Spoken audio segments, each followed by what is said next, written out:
Ahefo ne atifo a mo hwe na no penso yeda onyankopon ase se enede so ayele pe ene ne timi na wama yakwanya bi nso na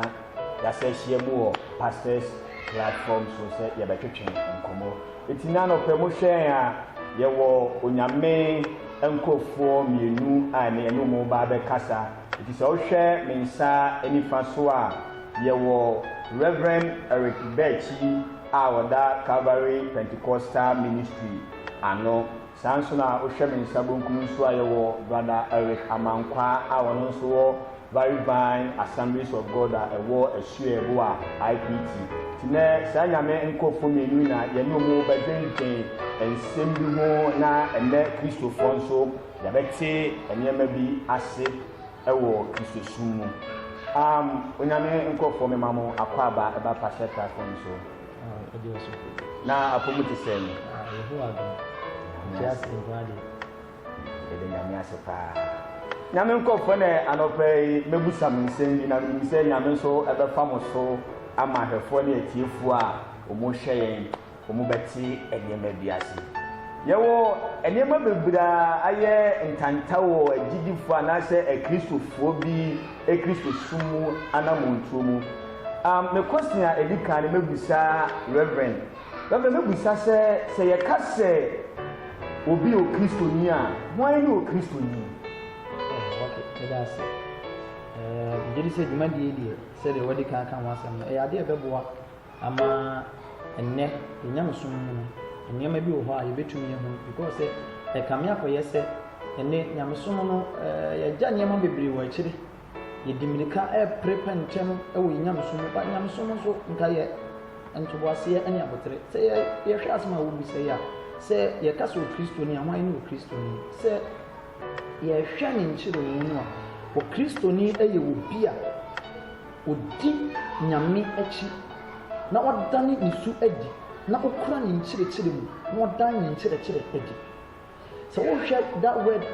Christian anase Kristo ni ne kura no a se titibre mu no asuafo no according to Acts chapter 11 verse number 26 Bible say emre asuafo no nam Antiochia asase so no anase Antioch oman mu no enkrofo no hwe won hwe won di because na omati Yesu ho asem na omunim se do sisi no se do sikasa osi ananti osi aya ne niema Yesu hu ye kire no na omo asuafo ne nam no afi mo hwe won a omo no sa niema na nkasa wo mu se do musisi omo se do musikasa se do musi yo omo niema na omo hu wo mu enti ema wo kasa Kristo ne eka no asem no oni ana wo uko ne so ase ye hunu no ani Kristo no oni enti ema ebeye se enam se no mu do so enti ebedan beye a Kristofo no ese Kristofo no mu ni Kristo atidifo no omu ni enti se ye hwe wo bia wo ye Kristo ni a eye wo bia wo dan Nyankopon adi Kristo esu adi wo dan ne nchire adi na afi ne honhom na ewo no mu no so wo masa ade ne tumi ade adi ese wo busam ya e fakata metumi aka no ke webe nyame Israel ene meko yem brother so na yewi a masan aba hobiem brother Eric why no Kristo ni ni papa kadina but ko bina man kadide ni na ko ye da nti se fe so se ma Kristo ni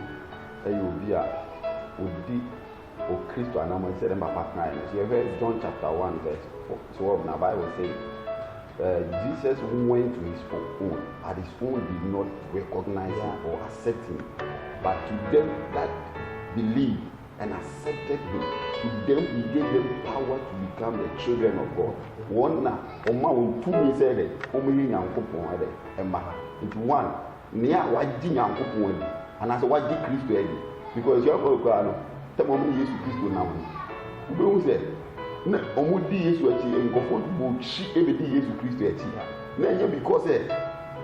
enkwa na Yesu mana na omobepo ne mu na Yesu ma aduane to mbedi Yesu achi amen but ye hu say o Kristo ni obi a wa accept no wa jinedi and why they was said the definition in John chapter 12 no in ama ye pie e apart from say what dinedi oh now what dinner too and di too me say o pe mu aka say Christo be adu no asori amen aha e to o Christo no bi a wa san kwa Jesus Christo say ne kra age nkwa na fi ko san so dinna na mo e de echi because for Jesus pe mu for Jesus Christo say o kra age nkwa ensign also say and am say yemfa o ko eniti also wotena ha na wotumi enante ne nkyerɛkyerɛ mu na asɛm ne tumi tetew na wotumi nyini na obɛyɛ pe amen me tumi be cry can be now also or make emphasis about one I be Christian also o hwɛ that time no o kɔ twere ni mu o tumi say wɔne nkrɔfo akuakuaku edi nkan wɔn sɛ wɔn mo di kan ho mo aduane no ne yɛ sɛ 5,000 but initial stage wɔn di kan ma 4,000 and some of them are 5,000 and some 4,000 no buy it because of food and that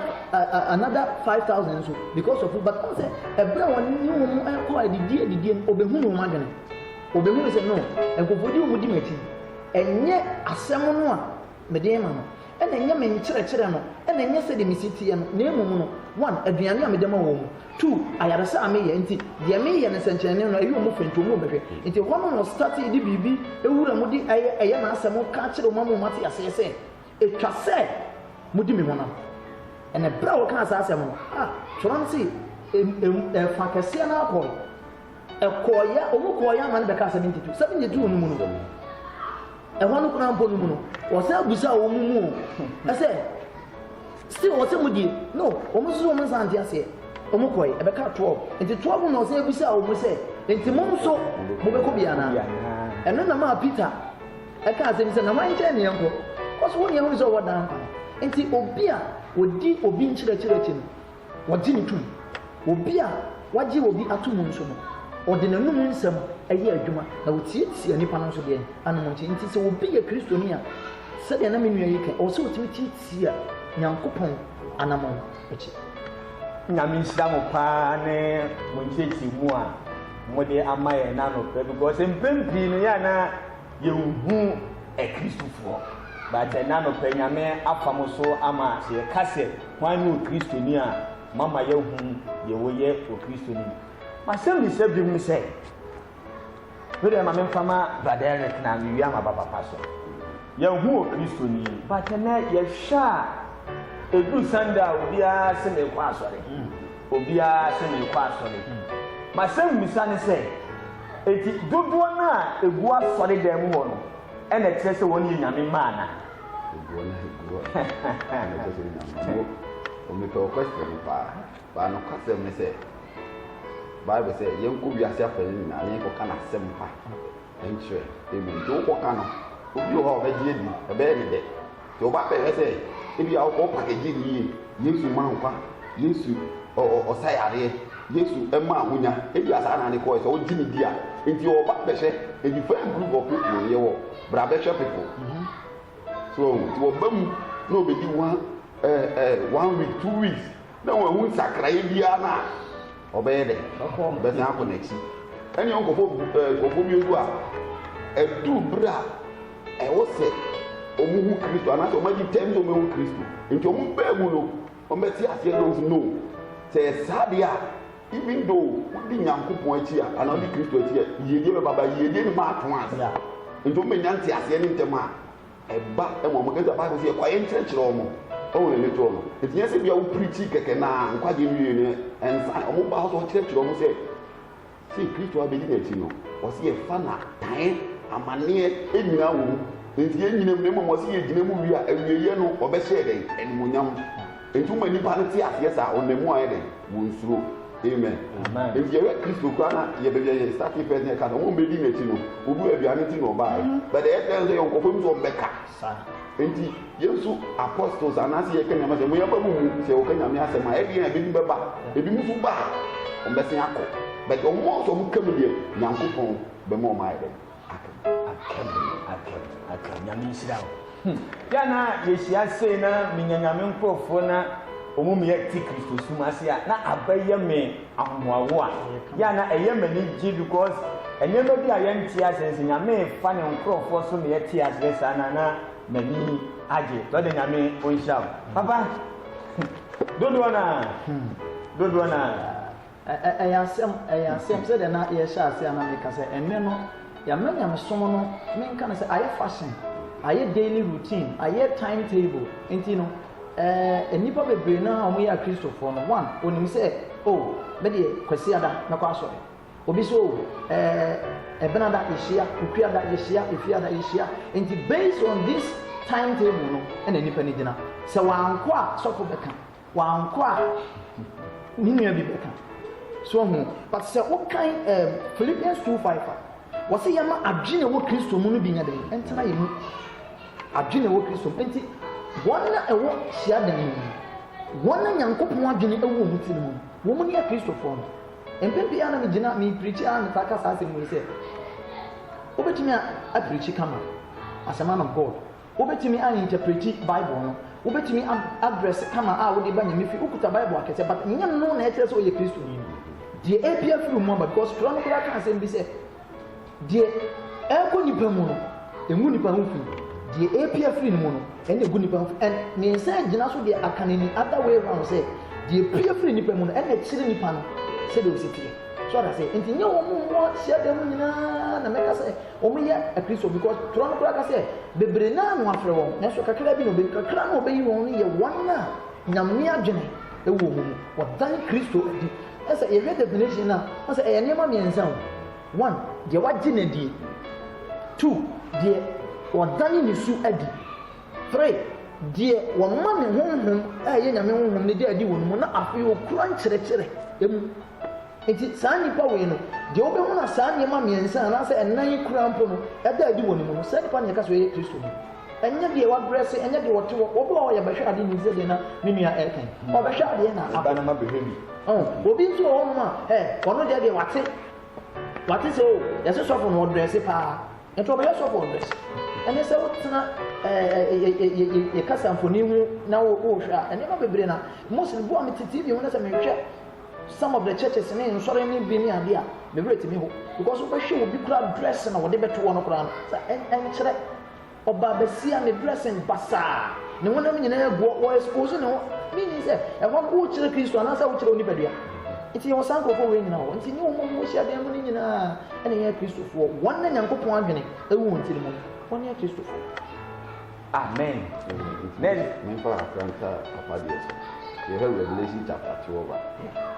sɛ nka asɛm bi ɔse mmerɛ a ɔbaa no woeɛ na nka serpent no ɛpɛ n'akye nawe wantumi na mmom ɛne ɔkaa sɛ saa deɛ a ɛne yɛ I will wage war against the woman and her descendant nti ɔwɔ na ɔkura kristo nkyerɛkyerɛ mu nyinaa ɔne ɔmbɛko nti no wonder sɛ obi sɛ ɛda asɔfo bɛpirikyi a mefa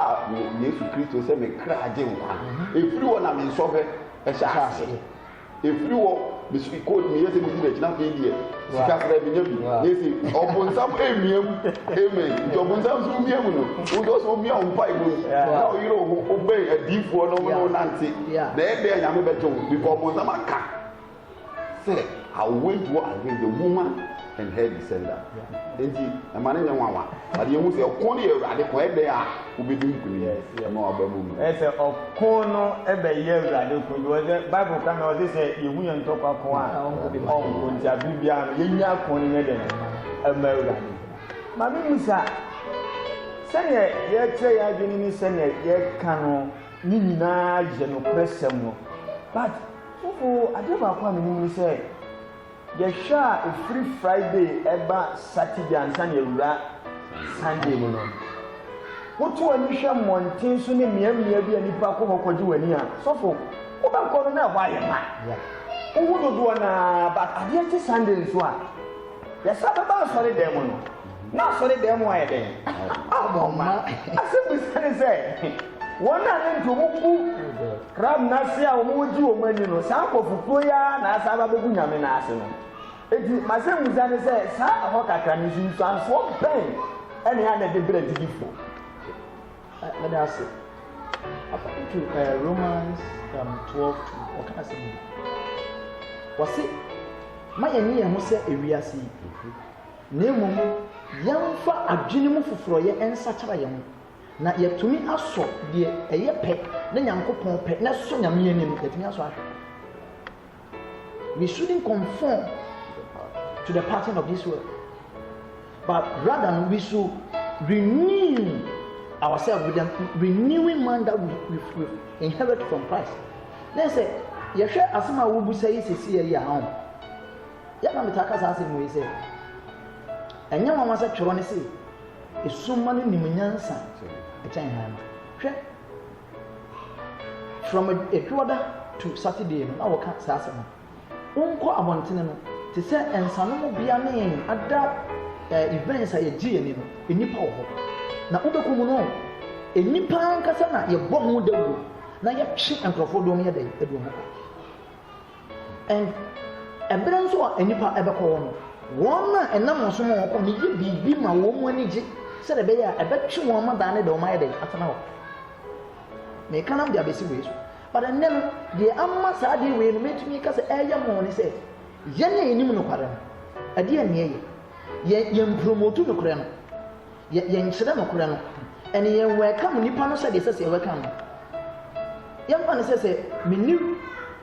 Kristo ɛna nso ni Kristo ɛna mɛhyia wo ɛna ebia yɛn nyinaa yɛnim bo yɛnim kakra twitwa ɛna mɛhyia wo na ebia wo kɔ akɔnom bia oh na brother like na te sɛm so bra o nyame adom mi wo kyɛ na akɔ ɛwɔ so mi rust by mo so wani we deɛ mahu deɛ so mi ankɔ adɛ sɛ ahia na abɛ ahia no ɔkɔ no ɔtɔ ama mi but ne yɛ Kristofo na nkasa sɛ obi wɔ nyamsum na sɛ yɛne ne nyina no wɔ nyame fie mpo na sɛ ɛwɔ sɛ ɛbuo nipa no ɛwɔ pan bi so na yɛnyɛ ndodo na yɛnyɛ no deɛ ɔnnim no bɛyɛ deɛ ɔnnim awurade no bɛyɛ ɛno ɔyɛ no ka hu sɛ wɔde deɛ ɔno ne wɔno na ɛma no no wɔtwe ne nakɔ enti ensunsuanso akɛse yɛde brɛ yɛn no ɛne sɛ obi ɛyɛ saa deɛ no san ba awurade mu a wama ewiase nneɛma no awura no enti nipa ne ba Nyankopɔn fie no nyame mu nimdeɛ no wato atwene enti wato atwene enti no wɔde deɛ wɔfa no abɔntene no ɛna ɛba ɛte sɛ akora pia akɔ abɔntene sɛ wɔkɔ kɔfa deɛ wɔ abɔntene a wɔde kɔ hene ɛyɛ fie na ɔde kɔ ana ɔde wura fie nso a ne maame dan mu ɛna ɔde kɔto nti sɛ ɛyɛ wura a maame ne mmra no ne da dan no sɛ yɛ ade papa nso a maame ne mmra no ne ɛda dan no enti wɔn a ɛyɛ saa nneɛma na wɔn kɔba no spiritually no they are weak they are dead wɔn ntumi nyini ɛna wɔn adwene mu no nso no nneɛma foforɔ yɛ no a ɛyɛ nyame mu adwene no ntumi ntena wɔn mu ɛnsaa nneɛma no ɛna take control nti tɛm bia no wɔn nsam ɛyi so saa nkorɔfoɔ no day in day out that is why ɛna mɛtumi aka sɛ ɛna asɔfoɔ bebree no kware asɔfoɔ bebree ɛɛbrɛ ɛna no kware hyia dan biara nso no wɔn mu ɛbɛ because nipa ma because ɔba yɛde asɛm no bɛma no ɛna asɛm no yɛde ma no na asɛm no ɛbɔ awura no ɛnam sɛ wɔnam adwene no dɔɔso wɔn ti no ntumi nye because wɔsɛ wɔyɛ no kora no mu a ewiase ntumi nya dɛ ɛnyɛ nti ɛde nsunsuanso bebree ba ɛtwe nipa bebree hwi ase ɛtwe nipa bebree kɔ nɛsɛ waba bɛyɛ partly wiase ɛna wasa bɛyɛ partly Kristoni but honam mu deɛ no dɔɔso kyɛn honhom mu deɛ nɛsɛ ne na baako sia ɛna Bible nso ti ayɛ sɛ deɛ ɔsɔfo ntundadeɛ mu no na wɔsa hwɛ n'akyi no sɛ nipa ne nsɛm fata nɛsɛ wo sɛ nipa no kora ho bɛyɛ nyame ɛbɛyɛ ne ɔbɛbɛ nyame nhyira wo bɛdɛ amen ɛyɛ me deɛ sɛ ɔka sɛ ɔmo di ɔmo ani wie a ɔmo ba asɔre ɔmo ba asɔre deɛ na abɛ yɛ responsibility okay so sɛ nkɔmɔ ɔmo asɔre deɛ anka fine but ɔmo ba asɔre and which means na asɔre no abɛyɛ place bi a ɛnka yɛ hospital sɛ yɛ asɔfo anaasɛ yɛ edu onyame bi a saa nkɔfɔ no yɛn twɛ ɔmo mbɛyɛ ho strategy ne bi no na yɛn ho ne yɛ nya no adi nti na ɔyɛ saa so obetuma ka sɛ ɔsɔfo mbɛsɛ bi gya ba me ya no da ampa pɔ ɔka bi ɔsi papa na mpɛsɛ me yɛ no me ntumi nyɛ nti na sɛ na ho de ntumi nyɛ mpaebɔ afutuo kansi na ewu yɛ paa bɛde bi ɔyɛ bɔ mpa yɛ tuma ani yɛ gya ne saa ɔsi tumi kansi no sɛ saa ha anfa yɛ a yɛ sɛ oni kwan sɛ ɔkɔfa so na me kyɛw no na yɛn ntumi nsɔ nkɔfo wei mu na yɛn bɛ di wɔn ɛma Kristo ɛba saa yɛbɛhyɛ Kristo anim na mɛmfa biribi kora nka me nua edua ɔsɛ na ɔka sɛ ɛyɛ Yesu the pattern of Christ say obefa nipa no ɔde ne ba church so ye wo kwan wo do bebre obi wo bɛka asɛm na kyerɛ obi okura wo ni program no wɔ no ɛnyɛ asɛm no but ɛyɛ aduane mu nia obi hia ataadeɛ obi hia ntoma so but ɛnɛ no yɛne a yɛyɛ asɔfoɔ no ɛne yɛne yɛyɛ akristofo no mensu no brother because ɛno ne ade a yɛkasa yɛne yɛyɛ akristofo ɔwɔ sɛ saa kwan wei nyinaa yɛhwɛ na nka yɛtumi sɔ nkurɔfoɔ mu yɛsɔ afoforɔ mu sɛdeɛ ɛbɛyɛ a bɛtumi aboa mu matumi anyini wɔ nyame mu no yɛsɛ ne yɛgya saa deɛ no ato ɛna nyamesom no na no ɛyɛ abɛyɛ yɛn nko a pɛ sɛ menkom nya bɛyɛ yɛn nko a me ɔwɔ sɛ menya me na wɔ sɛ meyɛ nti yɛ asɔfoɔ no kɔ bebree no asa na ayɛ nti wɔkasa a me nua na wakɔndɛn mu no onua na wakɔndɛn mu no nti sɛ wo ne nabrabɔ nyɛ pɛdeɛ a wodeɛ ɔnka ho so nti saa kwan ne nyinaa so sɛ yɛtumi ɛfa so sɛdeɛ ne nnuane ka ne yɛso yɛtumi de win ne wɔ mu bi because yɛtumi hu nnipa no pɛ ne yɛ cancel no na yɛbɔ mpa yɛ ma no ne yɛde asɛm ne yɛ ma no nso a deɛ ɛhia no honam fɛ mu no so no wɔsɛ no so yɛme yɛn nkwa ma nyame fɛ so ne provide ɛde ma no ɛbɛbɔ amen mɛsa mabisa yɛwɔ nneɛma bebree wɔ hɔ a ɛkɔ so nyame fie ɛha adwene nyame afa mo so aka bebree bat mepɛ sɛ mesa busa wei yɛhyɛ nyame nkurɔfoɔ bi ma anaasɛ asɔre fie bi a ɛkame akɔrɛ sɛ yɛhunu sɛ yɛnua bi nam kwan bi so na sɛ kwan no nya a na yɛyi saa nnipa no asɛ yɛgya na gyegye mu sɛ yɛnya nnonkɔwei deɛ wɔyɛ debɔnyɛni nti wɔn nsɛm fata sɛ wɔne yɛn ateneneefoɔ bɛyɛ dɛn ɛbɛnante nti aberɛ bia no wowura nyame fie no wɔwu sɛ saa nnipa no bɛyɛ anko nam asɛ obi anka ne ho mma ne ho mɛbusa sɛ ɛyɛ sɛ nyame nkurɔfoɔ bi ɛyɛ saa na mɛda ase ɛnyɛ because ɛha adwene ɛno ho asɛm ebia kora na yɛka yɛkeka because wɔse wɔde asɛmpa no a ɛyɛ asɛmpa wɔde ahinta nyansafoɔ ɛna yɛne yɛyɛ nkokɔ a no wɔyi akyerɛ yɛn sɛ yɛka sɛ obi yɛ akokɔ a wɔyɛ abɔfra ɔn sɛ onim hwee afei na yɛde nneɛma ɛgu no mu because akwadaa adwene te sɛ computer sɛ wonya na sɛ woantwa windows a ɛnya hwee and sɛ wode windows no wonya twa wie a ɔsɛ san pɛ nneɛma bi san adeɛ ɛde gu so and saa nneɛma na wode bɛgu so no ɛno na ma da computer na woka wasa anaasɛ system unit ne monitor ne deɛ kɛkɛ ka ho nyina ɛtumi yɛ effective enti sɛ obi bɛyɛ kristoni na sɛ nyame de ahintasɛm no ɛdom wo a ɛwɔ sɛ wowu mu na wodane saa ahintasɛm no de kyerɛ deɛ ɔno nso wonim te sɛ deɛ na wokan ɛnɛ ɛsi nyame fie asɔfoɔ bebree naa ɛyɛ ɛna akristofoɔ nso bebree naa ɛyɛ yɛne yɛnim awurade yɛyɛ because sɛ yɛhunu sɛ obi nam bɔne bi obi nam kwan bi so a ɛnyɛ a yɛhunu sɛ saa nnipa wei ɔnka ho wɔnsɛ mfatayɛ dabi sɛ paul kan sɛ de na me nuane kan sɛ ɔpɛ sɛ ɔyɛ papa nanso saa papa na ɔpɛ sɛ ɔyɛ no ɔntumi nyɛ wɔse sɛ ɔntumi a na ɛyɛ nipadua dadaa no a ɛte ne mu no ɛna ɛma no yɛ saa menim sɛ ne honam no ne fresh no ɛno na ɛkɔntro no enti ɛyɛ yɛnyɛ sɛdeɛ sɛ saa nkɔfoɔ no yɛboa wɔ mu yɛka wo bɛto yɛ ho because last time bi na obi ka sɛ yi ɛsɛ there was one lady bi a na wɔwɔ into prostitution na nipa no wayɛ adeɛ no akyɛ ɛna ɔhyia no na wɔhyia no no a wɔhwɛ deɛ ne ho ɔfɛ na ɔhwɛ no nso wɔse ka wɔnyɛ obi a sɛ sɛ wɔyɛ saa because nimdeɛ mu no wɔwɔ nkan ɛna obi saa ne sɛ na sister ɛne nti na saa adwuma wei wɔyɛ wɔso wɔkan bɛyɛ 5 minutes na wɔnka saa ɛyɛ kakra na obu aho na ɔyɛ ɛna sɛ yɛade wɔse bra ɛnyɛ me a na mabusua mu yɛsua at the age of 18 ɛna me papa firi mu yɛ papa firi mu no ankyɛ ɛna yɛ maame nso firi mu me ɛna na meyɛ panyin wɔ mu me nuanom a ɛka ho yɛyɛ nnan wɔn mu nyinaa yɛ nkora ɛwɔ sɛ me ɛna meyɛ adwuma na mede hwɛ wɔ mu ɛnɛ nso no mekɔ baabi a sɛ mekɔpɛ adwuma a panyin sɛ wɔ sɛ ɔne me da na mpo kora mehwɛ adwuma no kora nso a mekɔyɛ na sika mo sɛ tua me no ɛsɛ ɛsɔ but mehunu ne sɛ meyɛ saa adeɛ wei a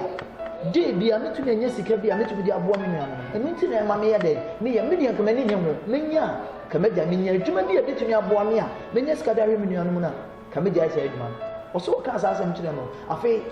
deɛ nti ɔfrɛ no no koraa sɛ nkɔne ne kɔdi nkita ho wɔ mpa mu no koraa no amana anyɛ saa adeɛ no ama afei ɔka kyerɛ sɛ ɔnyɛ ne kaa akyire no ɔnyɛ dɛ ɔmfrɛ no ɛnɛ ɛnam ne so ama nnɛ yɛ nua baa no wɔdi dwuma ɛwɔ nyame fie wɔto nwom so enti sɛ yɛtumi aboa saa nkurɔfoɔ no akoma abɛta yɛn ho a ɛbɛboa wɔn ama ɔmo dwumadie no kɔ ɔmo di no kɔ ɔmo ahunu sɛ baabi a yɛnam no koraa no nyɛ dɛ ɛnyɛ because sɛ deɛ ɔnam no ɔnhunu yɛn nti ɛna ɔnam hɔ pasɛ obi boa no akyerɛ no ama n'ani aba ne ho so a ɔtumi firi ho enti saa kwan no yɛnam soɔ akristofoɔ bi ne asɔfoɔ bi no ɔwɔ sɛ yɛgyae because wei nti na nyame abɔ din ayɛ dɛn afrɛ yɛn ɛnyɛ sɛ wobɛgyina ɛka sɛ ɔta n'akyi pulpit ne so na wakeka magu and so the man so no and it says because who we are with man and so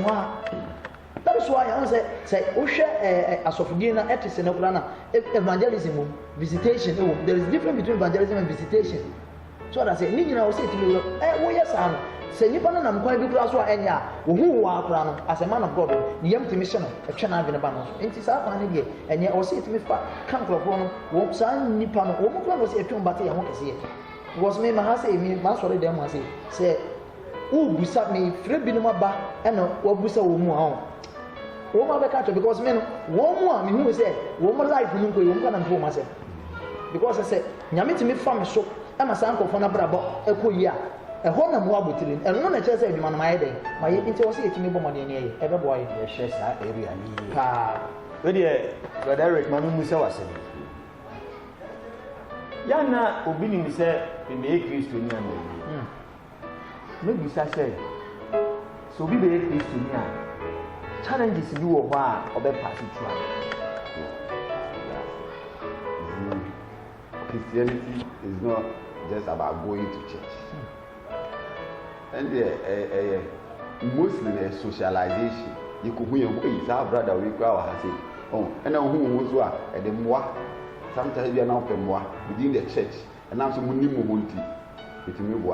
At no cost, say, and sign challenges you. You have James chapter 1, verse 1, 2, 3, and 4 say, consider it pure joy, brothers. Consider it pure joy, brothers, that if you go through many trials and persecution, that you may grow and be matured and complete. So we should consider pure joy that if you face many trials, which means that facing trials is inevitable. Christian will be facing because he did it in the for you. So what I say, it was you be an engine pussy a benam Samuel many to be a Christian. Anything can happen. In the other America, I don't know me to say any actually Christian maturity. Because say one, say you did you no I pay. Oh, the better we pay where at the end of Job. Job is the one I mean to market that he was a matured Christian. And so the bad is one dominion upon one can be Tiano. Now we are not going to see it. Amen. If you will say, Christus Sumo, if we are seeing the better or how near man, you will in the field for being a town for. If you could or so first when you are made man, if you are Mantemo on comfort from Chimano. Now, so the clothes no more be able to make Quotian, best in Yanko, one half and one yet day a bad day. If you see no custom, you say. See, the first thing I make out is just on control. Because then I make an home. Can uncle trust I'm 23. But see, even though I go through the valleys of the shadows of death,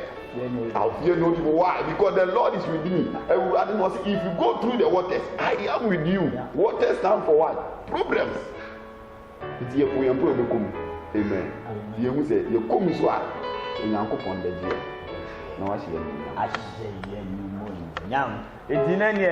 I was a Christopher Moshe, anyone I would see, and who say,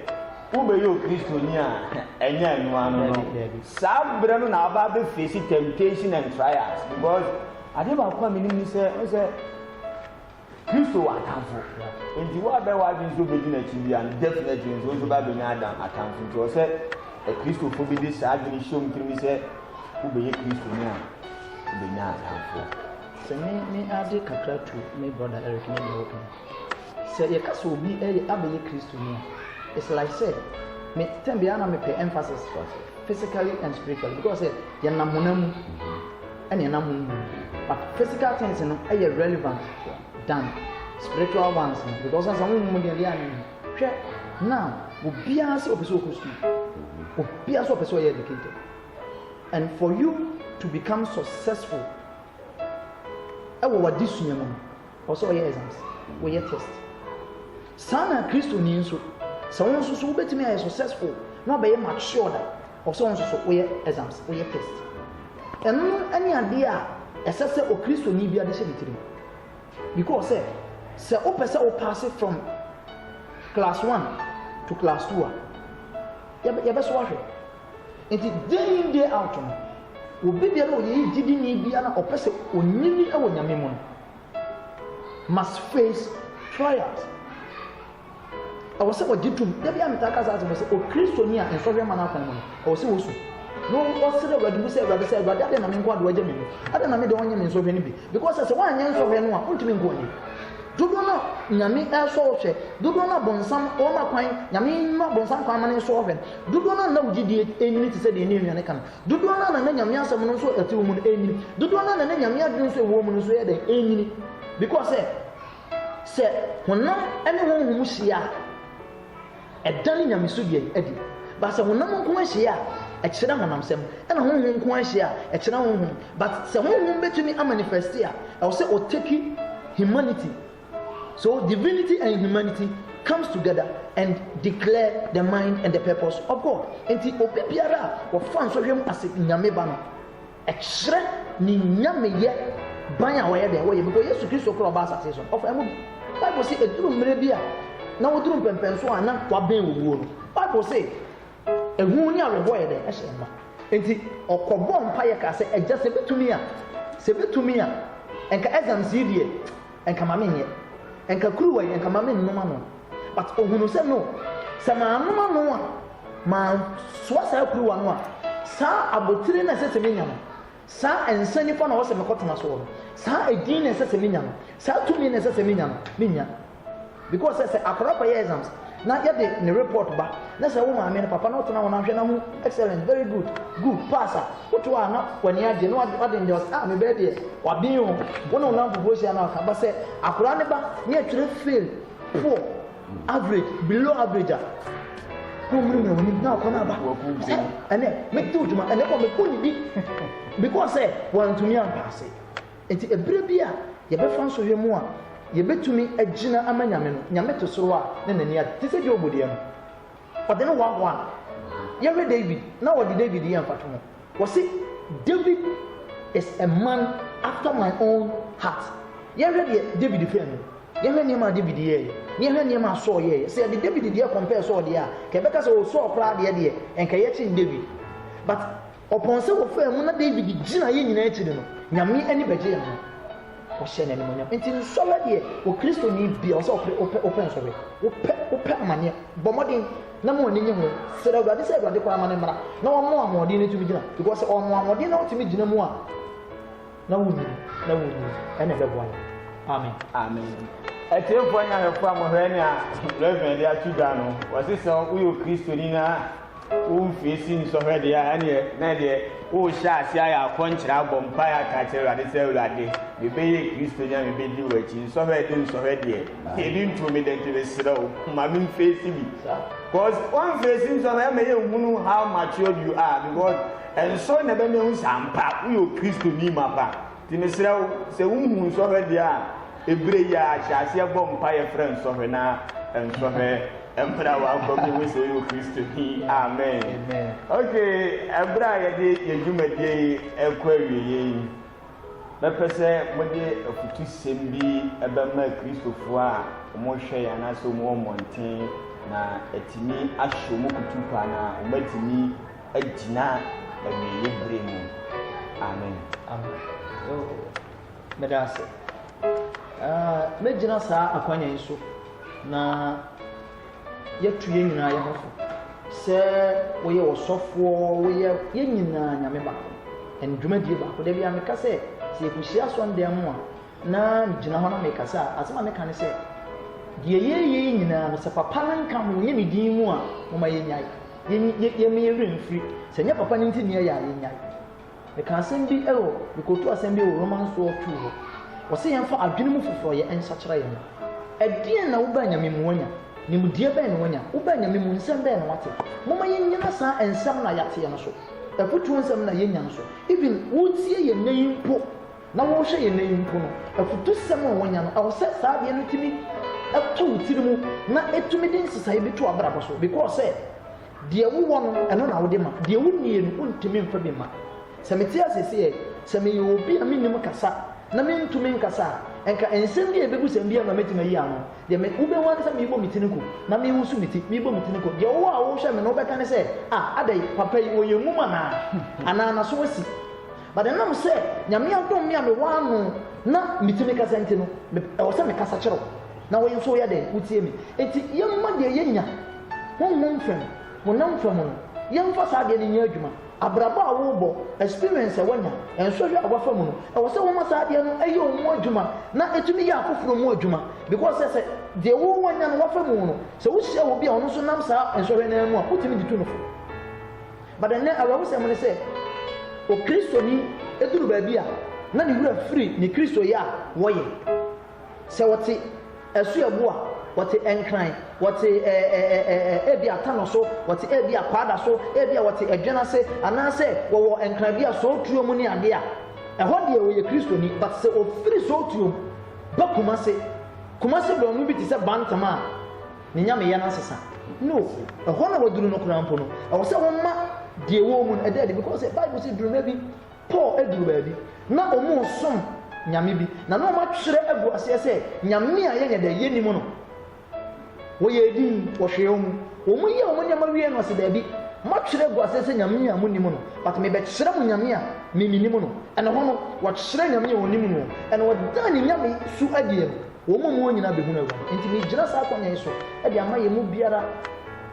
akwaba ewo ye dwumadie so asa de ye futu ama ye se no me yemfa adwene mu foforoye de yenya asa adwirefo no yemfa nsa kyera ye ni yemfa nsa kyera afoforo so na we mu na nyame abodi afre me no mienu nyame no ye no mo aye amen very wo futu ngoma ya wo futu no ebe komidi de di kan ma believers ye na ye wo Kristo mu and unbelievers yemso a yemfa Kristo si ekra agem kwan. And the believers, you who say, James can't say, the testing of our faith produce perseverance. Yeah. So let perseverance finish its course so that we may be mature and complete, not lacking anything. And he said, the name Christ, you who say, and so fake a Christ soon. Yeah. Yet me and so very day, because we are here, Bible see any we are better. Amen. The only reason is also be back. But you make sure say you see be able to be dinner akosi ewiye. Say the nsa be kan abotire ni. E ma ye fa nkosom na ye njemu. Esa abotire ni nsa enka. Ndi ye nkoso e wo nyame dwuma mu. Ba bia I think 1 Corinthians chapter 15 the last verse no ye me de pa. O say e ma ye nhim anuanam dofo. Na ye hu say Juma ye nyame unje like me paraphrasing because we refer the exact words all the make on. Nti e den nyame be sie ni nyam. Amen. So the next thing to the unbelievers we say Hebrews chapter 9:27 was it is appointed unto man to die once, but after that there is judgment. So a way back up e wu preko yentimi wu mienu. Na ye wi ansan atemu wo ho mai. Nti dia na o se ye two things. Oh, and then your insurance. Yeah. Kuna car got me insure said that to be. Can't see I am fine show one name. But I didn't own show a bravo. So said that you are about to find with me because Jesus Christ wanted to me amount the eternal life. In the area, you didn't want to say, who you pass on your mind. You were an day and sign into the Jesus Christ. You are a senior for me a day. It will say, who I am fast today. Was it is finished. A woman was sweating now into my room. Sir, a real mu nyame ebefa na gifo so ama wate ensembia se na etini aboa ama wayi nsira onyame onhyira o sia ye da se ne na obeye nsira bye bye.